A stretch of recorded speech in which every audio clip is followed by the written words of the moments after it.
having an argument with a feminist, and she was saying that we need to teach men not to rape. And I said, my dear, I love how idealistic you are, but I am realistic. Men are already taught not to rape. She's like, no, we need to go and change language at school and rewrite history and do all the shit they're trying to do to make men weak because they think that weak men don't rape. But I said, no, people already understand that rape is wrong. Unfortunately, human nature, some people don't care about doing wrong things. We should teach people not to steal, but they still steal. Would you agree that everyone says don't steal? The Bible says don't steal. The Quran says don't steal. Schools say don't steal. Everyone says don't steal. People still steal. If I were to take $1 million in cash and walk down the street at night in the worst part of town holding it, to a degree, I would have some responsibility. When I got robbed, the police would come and say, why did you do that? People would say, Andrew, why did you do that? You have to protect yourself from things. You can't just rely on the ideological hope that other people in the world are going to be perfect and infallible, or that the law is going to prevent it. You have to say, no, I can't walk through the ghetto at 2 a.m. with $1 million in cash. I take personal responsibility. She agreed. I said, then by extension, would you agree that the smartest thing a woman can do to prevent rape is not to sit here on a podcast and try and change the way men think and talk about your bullshit, but to take some degree of personal responsibility and not put herself in dangerous situations? I'm not saying that's going to prevent all rape. I'm not saying that rape is okay. Rapists should be executed. I'm not saying that every single woman who was ever assaulted could have prevented it. I'm not saying any of that. I'm saying the smartest thing a woman can do is say, this is dangerous. Going home with this guy I just met is dangerous. Walking through this area by myself is dangerous. Let me call a taxi. Let me call my brother. Let me go with my husband. Isn't that a more intelligent way to teach women to prevent themselves from being raped, as opposed to telling them you can do whatever you want, walk around in the middle of the night naked, it's no problem, men shouldn't rape, men are the problem? I said, what you're trying to do is illogical. What I'm trying to say will actually prevent rape. So what you're saying, when you're telling girls do whatever you want, men are the problem, you're convincing women to put themselves in situations where bad things might happen to them. Whereas I'm saying, listen, women and men, look after yourselves. I'm a full-grown man, 4-time kickboxing world champion. There's places I don't go alone. Like I came here with security. That's called being an intelligent adult. So this is what I was trying to say. I was trying to say women need to protect themselves and bear some responsibility to make sure they don't put themselves in situations where bad things can happen to them easily. I'd like to think that's a pretty logical point. No. Andrew said rape's fine. Andrew said it's women's fault. I didn't say that. I really didn't say that. It's completely insane. If I speak to my brother's daughter, or when I have daughters of my own, and they say, I'm concerned, how do I protect myself? I'm not going to say, don't worry, here's how we're going to protect you. I'm going to rewrite the mentality of every man on the planet so you can walk around naked at night. I'm going to say, listen, you don't go out at night.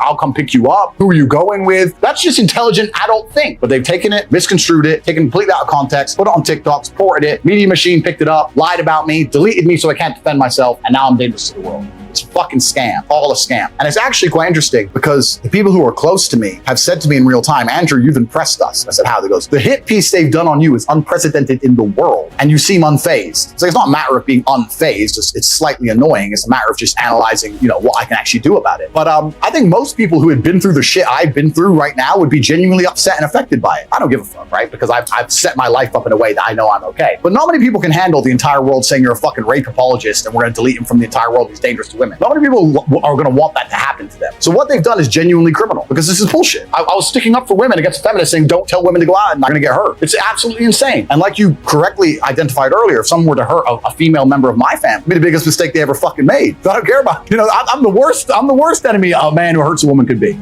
Cowardice is the problem. The world is full of cowards. We suffer from a pandemic of cowardice. We've never suffered from any other pandemic the last 3 years. People are absolutely and utterly cowards, and they do to me what they did to me to scare people. If you tell the average person you're going to lose contact with basically everyone you can speak to, you're not going to have a voice anymore, you're not going to have a bank account, you're not going to be able to make money online, you're not going to be able to move anywhere, you're not going to be able to transact, we're going to wreck you head to toe. The average person can't deal with that, right? On top of the fact that the average person is employed and they're scared of losing their job, scared of their employer. I'm in a unique situation because I'm extremely difficult to hurt, but the average person, as soon as you hurt their money, their life is over, right? And that's what we've got. We've got to a level of cowardice amongst the population where people are just going to sit there and ignore objective reality because they're scared of having this cancellation weapon used against them. It's not that people don't agree with us. It's not that we're not saying the things that everyone knows are intrinsically true. It's that everybody is afraid to say it. And that can only end when everybody stands up and stops agreeing and playing this game and stops being cowards. We need mass numbers of people to say, no, I'm allowed an opinion. You know what? Nigel Farage, and since UKIP ended, I don't even know about his politics nowadays. I don't even know what he's doing. But he says something that was really interesting. He was asked about who runs the world, and I guess the person was trying to set him up for a question about the elites. And he said, truthfully, I'll tell you who runs the world. We do. Because we decide how much of this crap we're going to put up with. The problem is we're putting up with too much of it. The problem is everyone's a coward. And you're right. I get the same thing. Wow, thanks for saying it. Why don't you say it? And